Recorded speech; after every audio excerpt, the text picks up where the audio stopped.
The Roman Empire, a titan of antiquity, projected its power across continents, yet even its mightiest legions, the very embodiment of its formidable will, could vanish into thin air.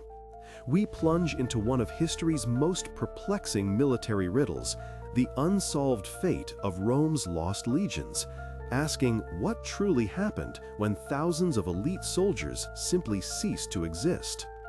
For centuries, Rome's influence stretched from the scorching deserts of Africa to the misty forests of Britannia, an empire forged in iron and ambition.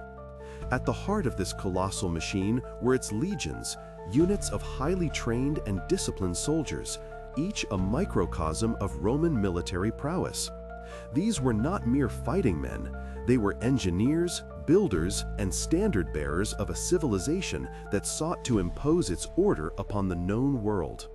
Yet, despite their legendary organization and unmatched might, the annals of Rome whisper of detachments that marched into the unknown and never returned, their destinies swallowed by the unforgiving maw of history. Throughout its vast and turbulent history, the Roman Republic and later the Empire occasionally grappled with military units disappearing without a clear trace. Sometimes they suffered such catastrophic defeats that their recovery, either of men or of their revered eagle standards, was impossible. The infamous annihilation at Teutoburg Forest, where 3 legions met their brutal end at the hands of Germanic tribes, serves as a stark, albeit well-documented, testament to the empire's vulnerability. But beyond such notorious, albeit understood, disasters, whispers persist of other detachments, entire fighting forces swallowed by hostile frontiers, the unforgiving wilderness, or the sheer, indiscriminate brutality of ancient warfare. These were not mere skirmishes. These were thousands of lives, entire communities of soldiers, whose existence simply ceased in the eyes of Rome. The sheer scale of the Roman Empire, constantly expanding and defending its vast borders, meant that its legions were deployed to the farthest reaches of its dominion. From the scorching deserts of Parthia to the dense forests of Germania, from the untamed rivers of Dacia to the windswept plains of Gaul, legionaries faced a myriad of threats. The challenges were immense. Not only the organized resistance of formidable barbarian tribes, but also the insidious threats of disease, starvation, treacherous terrain, and the sheer logistical nightmare of supplying thousands of men in hostile lands. It was a world where communication was slow, intelligence often unreliable, and every campaign a perilous gamble. When a legion or a significant detachment disappeared in such a context, the immediate explanation often leaned towards total destruction. Roman chroniclers, ever keen to maintain the facade of invincibility and order, often provided only scant or deliberately vague accounts of such military misfortunes. To admit to the complete, inexplicable vanishing of thousands of elite soldiers would be to acknowledge a chink in the armor of imperial might, to undermine the very narrative of Roman dominance. Thus, inconvenient truths were often obscured, glossed over, or simply omitted from official records. This deliberate obfuscation, coupled with the chaotic nature of ancient conflict and the remoteness of many theaters of war, has left modern historians to piece together a fragmented narrative from archaeological whispers and educated guesses. Each discovery a painstaking effort to breathe life back into these lost chapters. Numerous theories attempt to unravel these profound disappearances, each offering a window into the grim possibilities that awaited Rome's soldiers. One of the most prevalent and grim hypotheses posits complete annihilation by overwhelming barbarian forces. Imagine a legion, perhaps caught in an ambush deep within enemy territory, surrounded by a force many times its number, cut off from any hope of reinforcement or retreat.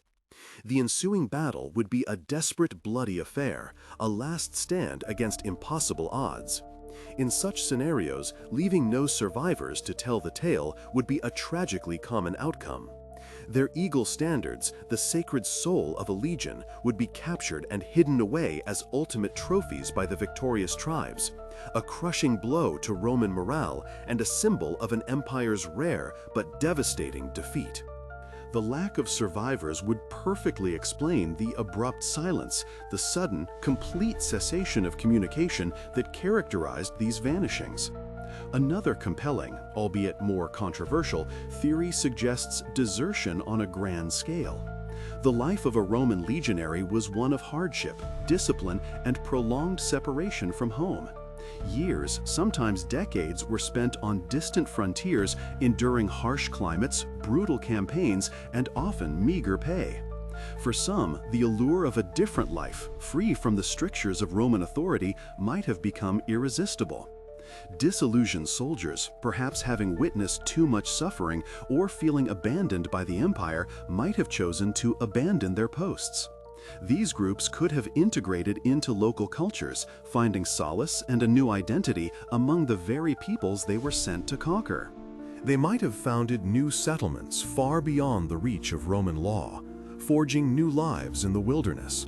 Or, in a more audacious turn, they could have even formed rogue mercenary bands, using their formidable Roman training and discipline to offer their swords to local warlords, turning their backs entirely on their former allegiance. Such large-scale desertions, if managed effectively, could have left behind very little trace for Roman authorities to follow, appearing as a complete disappearance. A more intriguing and perhaps more harrowing perspective, supported by limited archaeological finds, hints at the possibility of captives being marched deep into enemy territory.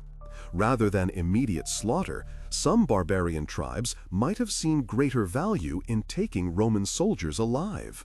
These captives, stripped of their weapons and armor, would then endure long, brutal marches, often spanning hundreds of miles into the heart of hostile lands.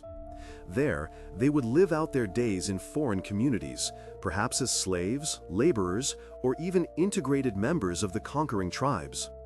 Over time, their Roman identities would slowly erode, their language fading, their memories of home becoming distant echoes. They would cease to be Roman legionaries and become, simply, people living out their lives in a foreign land, their original fate an enigma to the empire they once served.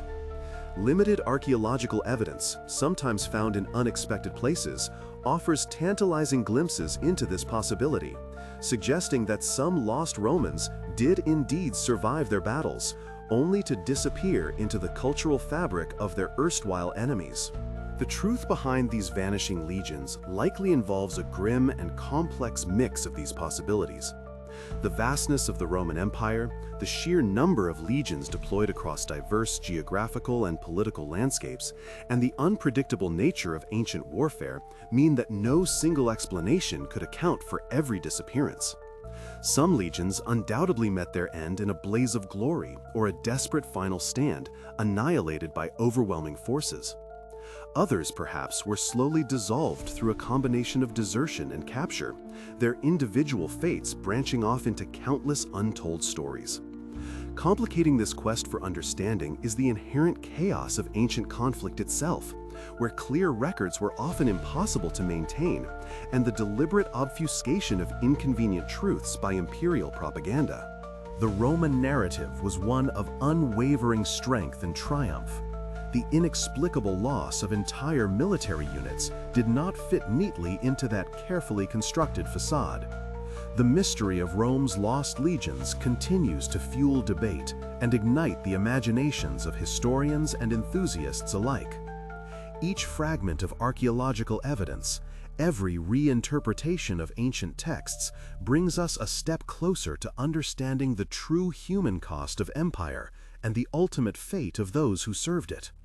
We meticulously sift through the available evidence, examine the most compelling arguments, and in doing so, perhaps we bring these vanished warriors a step closer to being remembered, their silent stories finally echoing through the ages.